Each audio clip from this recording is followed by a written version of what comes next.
السلام علیکم ورحمۃ اللہ وبرکاتہ۔ بسم اللہ الرحمن الرحیم۔ شروع کرتا ہوں اللہ تعالیٰ کے نام سے جو بڑا مہربان اور نہایت رحم کرنے والا ہے۔ صرف 5 منٹ کا مدرسہ قرآن و حدیث کی روشنی میں اسلامی تاریخ۔ 5 رمضان المبارک۔ نمبر 1، حضرت موسیٰ علیہ السلام۔ حضرت موسیٰ علیہ السلام بنی اسرائیل کے جلیل القدر نبی اور رسول ہیں۔ فرعون نے ان کی پرورش کے ڈر سے بنی اسرائیل کے ہزاروں بچوں کو قتل کر دیا تھا، مگر اللہ تعالیٰ نے ان کی پرورش خود اس کے شاہی محل میں ایک شہزادے کی طرح کرائی۔ حضرت موسیٰ علیہ السلام جوانی کی عمر میں مصر چھوڑ کر مدین چلے گئے۔ وہاں حضرت شعیب رضی اللہ عنہ سے ملاقات ہوئی، جنہوں نے ان کی امانت داری اور اچھے اخلاق و عداوت کو دیکھ کر اپنی بیٹی سفرہ کا نکاح کر دیا۔ جب وہ مصر لوٹتے وقت طویٰ کی مقدس وادی میں تھے تو اللہ تعالیٰ نے نبوت اور معجزے عطا فرمائے اور حکم دیا کہ مصر جاؤ اور فرعون کو ایمان کی دعوت دو، اس نے ملک میں ظلم و ستم اور فساد پھیلا رکھا ہے۔ حضرت موسیٰ علیہ السلام کی سفارش پر اللہ تعالیٰ نے ان کے بڑے بھائی حضرت ہارون علیہ السلام کو بھی نبوت سے نوازا۔ دونوں نے جا کر فرعون کو ایمان کی دعوت دی اور معجزے بھی دکھائے۔ اس کے باوجود فرعون نے ان کو جادوگر کہہ کے نبی ماننے سے انکار کر دیا۔ چنانچہ اس نے جادوگروں کو بلا کر موسیٰ علیہ السلام سے مقابلہ کرایا۔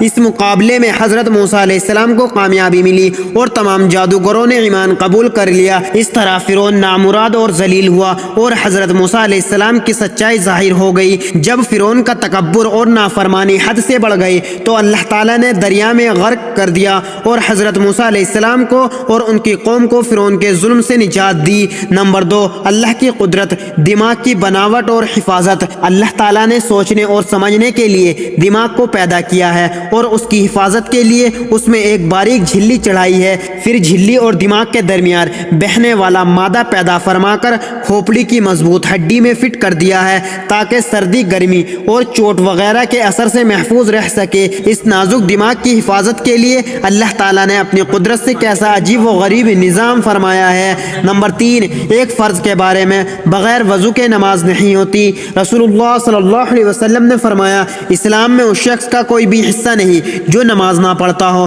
اور بے وضو کی نماز نہیں ہوتی۔ نمبر 4، ایک سنت کے بارے میں کھانا کھانے کا سنت طریقہ: دسترخوان بچھانا، دونوں ہاتھ ٹخنوں تک دھونا اور نہ پوچھنا، کھانے سے پہلے دعا پڑھنا، سنت طریقے کے مطابق بیٹھنا، دائیں ہاتھ سے کھانا، اپنے سامنے سے کھانا، 3 انگلیوں سے کھانا، ٹیک لگا کر نہ کھانا، کھانے میں عیب نہ نکالنا، اگر لقمہ ہاتھ سے گر جائے تو اسے اٹھا کر کھا لینا، بہت زیادہ گرم نہ کھانا، برتن اور انگلیوں کو چاٹ کر صاف کرنا، کھانے کے بعد دعا پڑھنا، کھانے کے بعد ہاتھ دھونا اور کلی کرنا۔ نمبر 5، ایک اہم عمل کی فضیلت: رمضان میں 4 چیزوں کی پابندی کرنا۔ رسول اللہ صلی اللہ علیہ وسلم نے فرمایا، ماہ رمضان میں 4 چیزوں پر خوب عمل کیا کرو، کیونکہ 2 چیزوں سے اللہ تعالیٰ راضی ہوں گے، اور بلکہ 2 چیزوں سے تم بے نیاز نہیں ہو سکتے ہو۔ رب کو راضی کرنے والی 2 چیزیں یہ ہیں: نمبر 1، لا الہ الا اللہ پڑھتے رہنا، نمبر 2، استغفار کرتے رہنا، اور دوسری 2 چیزیں جن سے بے نیاز نہیں ہو سکتے یہ ہیں: نمبر 1، جنت کا سوال کرنا، نمبر 2، جہنم سے پناہ مانگنا۔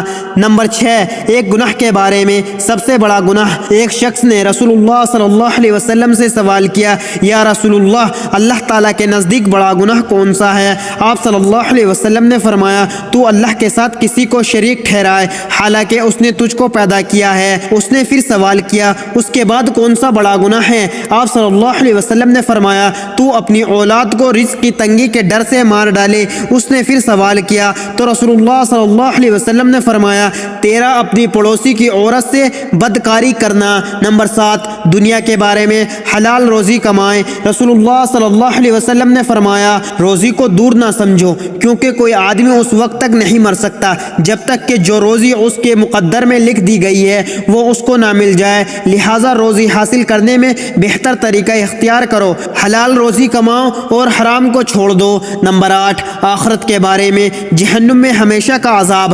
قرآن میں اللہ تعالیٰ فرماتا ہے، بلا شبہ جن لوگوں نے ہماری آیت و احکام کا انکار کیا ان قریب ہم ان کو ایک سخت آگ میں داخل کریں گے، وہاں ان کی مسلسل یہ حالت ہوگی، جب ایک دفعہ ان کی کھال جہنم میں جھلس جائے گی تو ہم پہلی کھال کی جگہ فوراً دوسری نئی کھال پیدا کر دیں گے تاکہ یہ لوگ عذاب کا مزہ چکھتے رہیں۔ نمبر 9، طب نبوی سے علاج، بڑی بیماریوں سے حفاظت۔ رسول اللہ صلی اللہ علیہ وسلم نے فرمایا، جو شخص ہر مہینے 3 دن صبح کے وقت شہد کو چاٹے گا تو اسے کوئی بڑی بیماری نہیں ہوگی۔ نمبر 10، قرآن کی نصیحت۔ قرآن میں اللہ تعالیٰ فرماتا ہے، اے ایمان والو تم سب پوری طرح اسلام میں داخل ہو جاؤ اور شیطان کے پیچھے مت چلو، یقیناً وہ تمہارا کھلا ہوا دشمن ہے۔ اللہ تعالیٰ ہم سب کو ان پیاری حدیث مبارکہ پر عمل کرنے اور اپنی زندگیوں کو سنوارنے کی توفیق عطا فرمائے، آمین۔ مزید اسی طرح کی اسلامک ویڈیو کے لیے اگر آپ نے ابھی تک چینل زمان ملک کو سبسکرائب نہیں کیا تو سبسکرائب کر لیں اور ویڈیو کو لائک اینڈ شیئر ضرور کریں اور اپنے دوستوں کے ساتھ بھی شیئر کریں جس سے آپ کو صدقہ جاریہ کا ثواب مل سکے۔ جزاک اللہ، شکریہ۔